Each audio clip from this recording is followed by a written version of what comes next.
In today's media landscape, transparency is the new table stakes.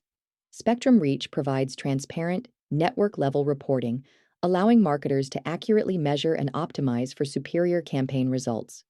Their solutions find captive audiences across premium TV and digital inventory. That's inventory seen by real people and held to the highest brand safety measures. Move beyond eyeballs to true engagement in a brand-safe way. Go to spectrumreach.com/adage.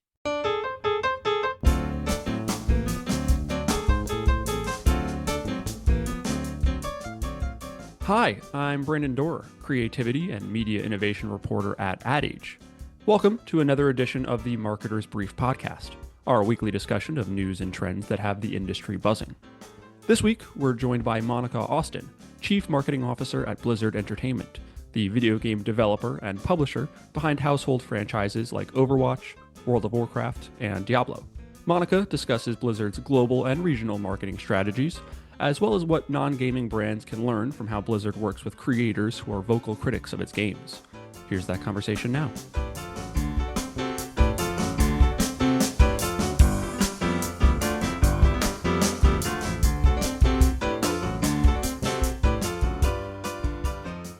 Monica Austin, welcome to the Marketer's Brief podcast.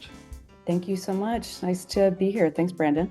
Yeah, thank you for joining us. I looked through your background, so you have some experience coming from Linktree, Calm, and Netflix. Really curious, how did you find yourself at a gaming company of this size, given some of the places you worked at in the past? Yeah, of course.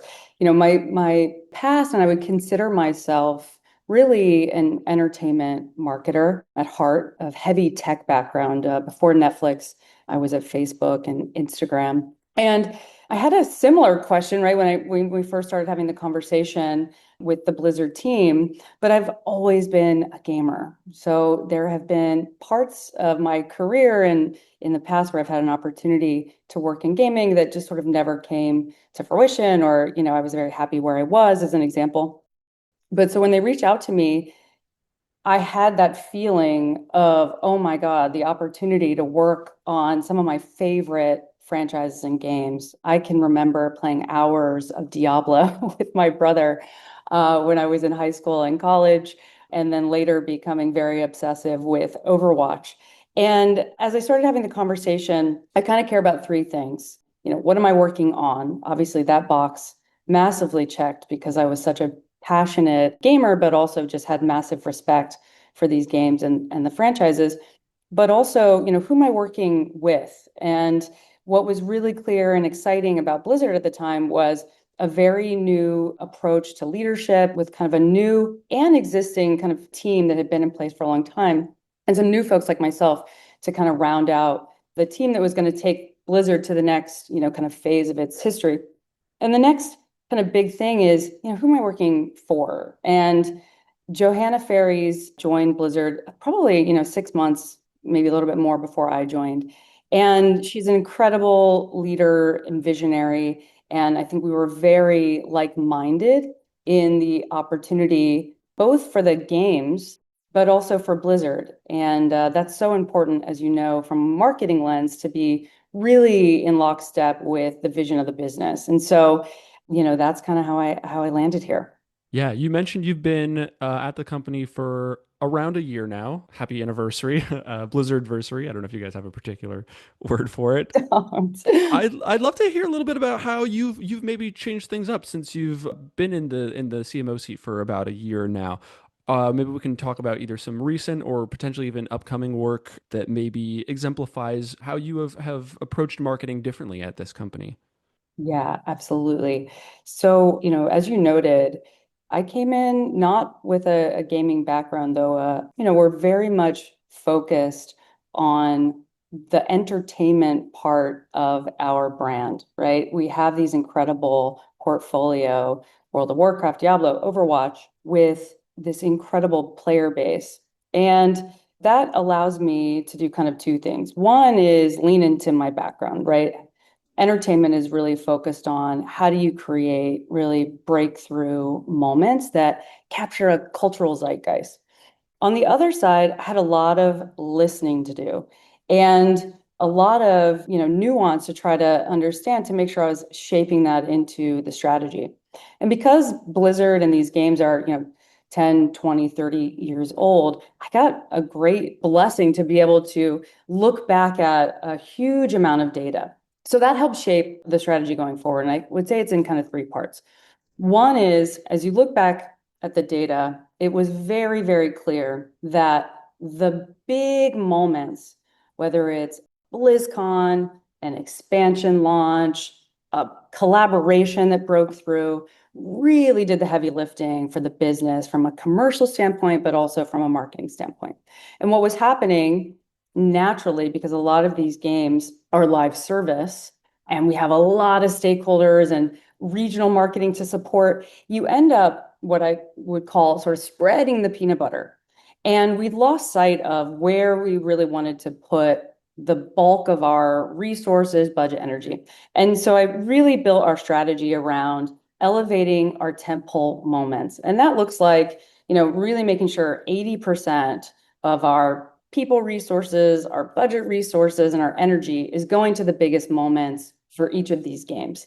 And being really thoughtful in how we craft that across a year. The other part of it was we can't lose sight of the live service, right? So we need to be sharper, we need to be smarter in how we shape playbooks that feel repeatable, but that can allow us to, react in time, making sure we're reacting to the right moments and still supporting the seasonal patches, the updates, and on the mobile side, the kind of speed at which we need to be, working across user acquisition and other, elements of live service marketing. The third piece of that, and I think this is really important, is our global approach. And so, a significant over half of our business is actually outside of the US. And what I was finding is we were having a lot of Irvine-centric conversations. And so we really worked to sharpen that strategy to ensure that we're thinking globally. As an example, you asked about, recent campaigns. World of Warcraft, our second biggest market is EMEA. Our second biggest country is Germany. And so it was a no-brainer for us to think about where we launch and announce the upcoming expansion of Midnight. And we did that at Gamescom in Germany as a way to really, be there for our players, engage a country that's really important, and obviously see that kind of moves the needle for us from a commercial standpoint. I was just about to ask you if you could talk a little bit about what regional marketing looks like for you guys. Is that an example what you were just talking about in Germany of what it looks like when Blizzard still shows up regionally? Absolutely. It's really, really important. So I think it comes through in a couple fronts. One is, where do we invest our budgets for the countries that we cannot lose, right? As an example, Germany is one of those markets for World of Warcraft. On the other side, you mentioned Overwatch, and Overwatch is interesting because obviously, it's an incredibly global base, but it has a lean in our APAC markets, Korea, Japan being really, really important for that franchise. And what is really exciting is that we're seeing, not just from a brand standpoint, from a marketing standpoint, from a collaboration standpoint, that is helping to shape where we're heading from a game lens. As an example, K-pop. We've had incredible partnerships with Le Sserafin coming out of Korea. We've worked with Porsche coming out of Germany because that's a really important market for Overwatch. And we continue to embrace the global nature of that franchise and that game because it really reflects where our players are. It reflects also where culture is coming from, right? And you're seeing that shift, especially with K-pop, is that we need to be where our players are and also where the cultural conversation is. And so that's a really important part of not only how we shape the game, but absolutely how we shape our marketing strategy. I want to talk about a piece of work that you guys just announced somewhat recently, a partnership with Luka Dončić. Somehow manages to be like one of the highest ranks you can achieve in Overwatch while also being very good at basketball. I'm neither of those things, so I find that pretty impressive. Can you talk a little bit about that work, what you are doing with him, and why you partner with him? I think, on the face of it, he maybe would seem like an unlikely person to partner with.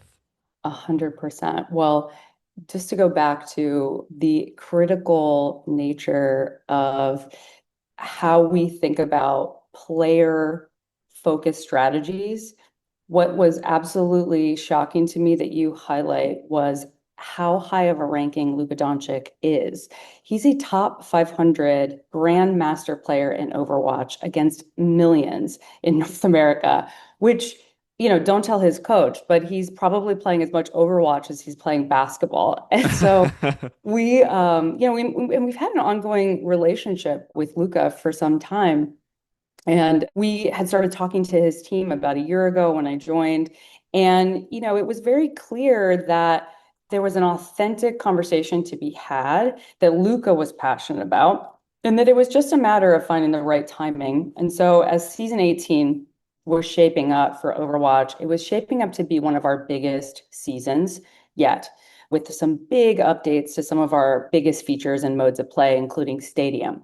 Stadium is a natural connection to basketball, right? You're like, oh, yep, here we go. Like the pieces are kind of coming together. And so we quickly reached out to Luka's team and started just brainstorming. And what was really exciting is that it was really something that we co-created with Luka, down to how we express the creative platform of the campaign. So he loves to play as Cassidy. Cassidy is a gunslinger cowboy. And so it was really important to us to bring that to life in a way that reflected his mode of play. So this was an opportunity to highlight not just the great player that Luka authentically is, but also how he plays. And then to bring that in, more importantly, into the game itself. And so that was a really critical part of this, was that this wasn't just a quote celebrity endorsement. This was something that our players could actually experience as well. And so we built a mod where you could play like Luka that he helped us build. He offered 77 loot boxes in honor of his number, and loot boxes are one of the number one things that our players love. And we offered really, bespoke weapon charms that had the basketball and 77. And then the way we brought it to life was we wanted to reflect the cultural moment that this could be. And one of the, I think, best ways to do that is actually in out of home. And so we did an out of home campaign in Poland, actually, where he was playing for Eurobasket. We did an out of home in obviously downtown LA near the arena.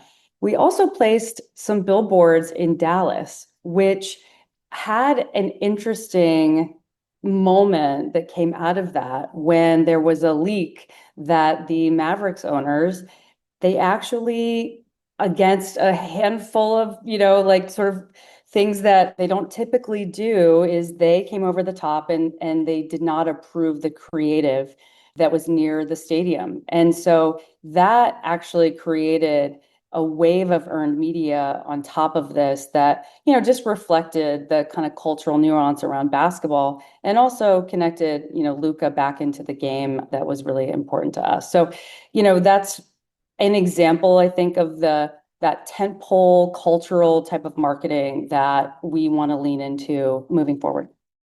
And another example of approaching different regions, regionally with nuance specific to that location, but also at the same time kind of scaling that across the globe, right? 100%. And so obviously social was a huge component of this campaign. And that's how we really reached those players and all the markets that would feel like Luka's relevant. Not surprisingly, China responded exceptionally well to the Luka campaign based on their love of basketball and for Luka in particular. What's been fun is just to see his passion for it, and he's excited to continue working together. And then on the note on the boards and going into Poland, we'd never really done any out-of-home work in Poland, but we felt like it was an important moment to speak to those fans, obviously connect with Luka's fans and also our players. Poland is an important market for us. And actually, that billboard was one of the top Reddit posts and the top kind of earned moments of the entire campaign, at least in the first wave. So, just how we show up, we are also seeing the players kind of respond to that. Up next, Monica discusses Blizzard's recent work with an unexpected partner in basketball player Luka Dončić, as well as the studio's creator marketing and vetting strategies. Stay tuned.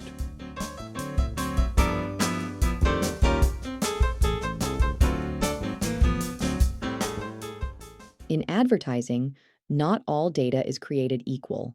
Spectrum Reach's advertising solutions harness unrivaled first-party data to reach marketers' best potential customers across screens and platforms, both in the Spectrum Reach footprint and beyond. Spectrum Reach provides addressable match rates at 95%, while the industry benchmark is 60%. Accurate, high-fidelity data leads to greater ROI. Go to spectrumreach.com/adage today.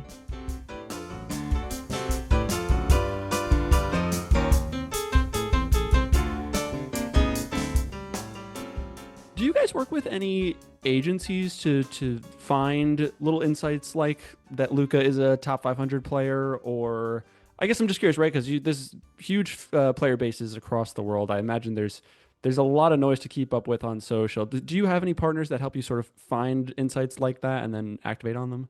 Well, great ideas kind of come from everywhere. One of the focuses that I've made is a shift to a more balanced internal and external agency versus internal kind of creative agency approach. And I think it goes to exactly what you're asking, which is just we need to have multiple irons in the fire, making sure that we're staying as relevant as possible to where the gaming conversation is. And so yes, we absolutely work with great creator agencies. We work with individual kind of consultants on the celebrity side to make sure that we're having the right conversation with those, kind of top tier celebs that are players in our game, of which there are hundreds and if not thousands.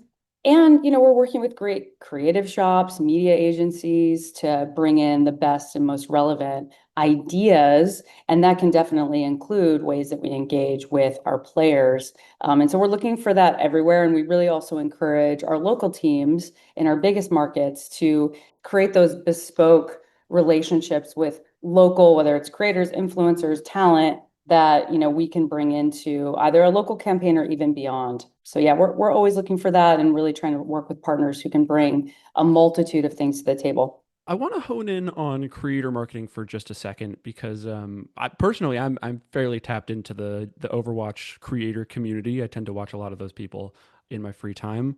Can you talk a little bit about Blizzard's creator marketing strategy these days? If you've made any changes or increased investments in that space? I feel like maybe somewhat anecdotally that a lot of the creators I follow, I see sponsored content come out of them somewhat often.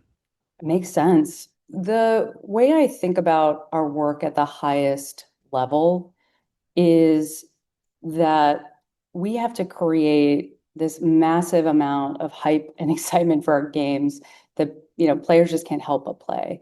But in creating those moments, those breakthrough kind of cultural moments, you have to be really clear on who you're trying to create that noise with. And obviously, that goes to a very deep player first strategy, in particular, how we engage our core. And as you look deeper into the ways that our core players and frankly, players beyond the core, how they're making decisions, the number one, two, and three is always, recommendations from friends and family, recommendations from trusted influencers, and the content that they're viewing across YouTube and streaming platforms. And so that really shapes then the strategic work that we do across, let's say, the creator landscape as a really, really important one. And so this is something, coming in, I think what I noticed was it created outsized impact when we did it right, but we were highly under-resourced in the ways that we approached it.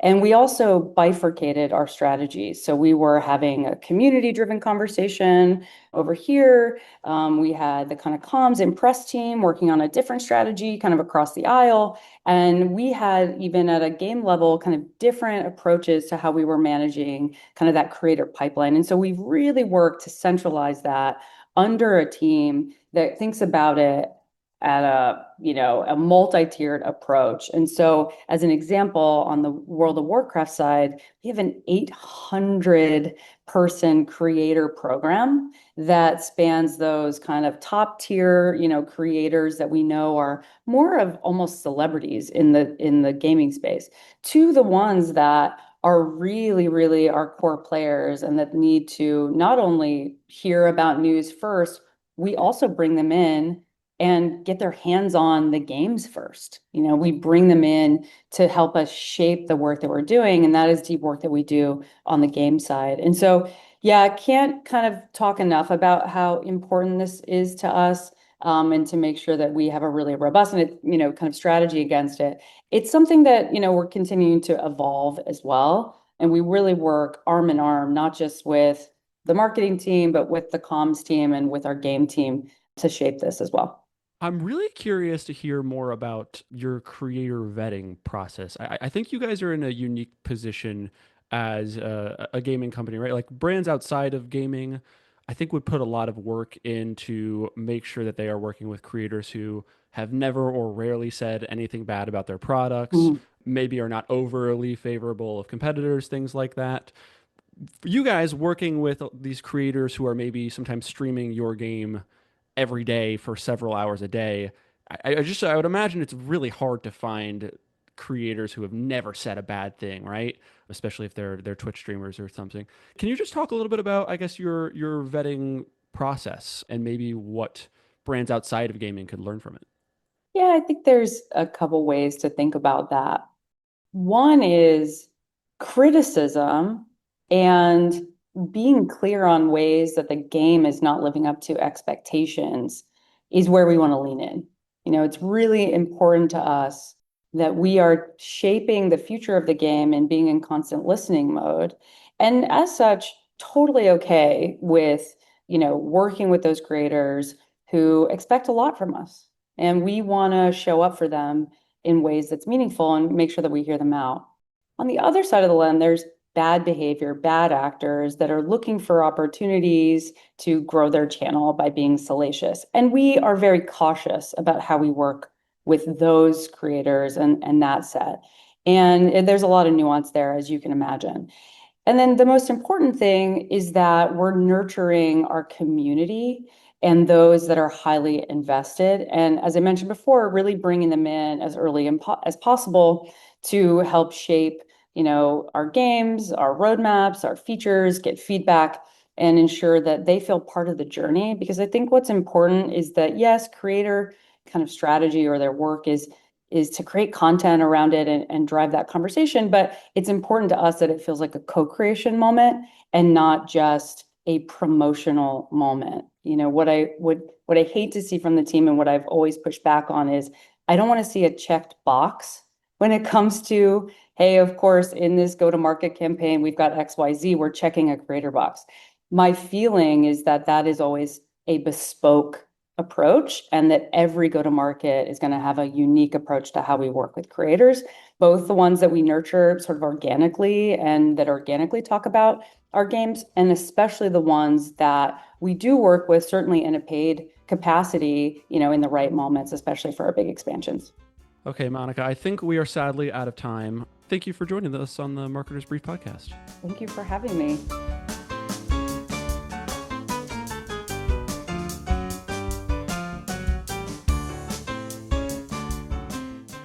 That was Monica Austin, Chief Marketing Officer at Blizzard Entertainment. I'm Brandon Dorr, Creativity and Media Innovation Reporter at Ad Age. I'd like to thank our producer, Lauren Ciardio, and invite you to subscribe to the Marketer's Brief podcast, wherever you get your podcasts. We promise to keep it brief. Marketer's Brief listeners get $40 off an adage.com subscription. Sharpen your marketing edge and visit adage.com/brief for your discount.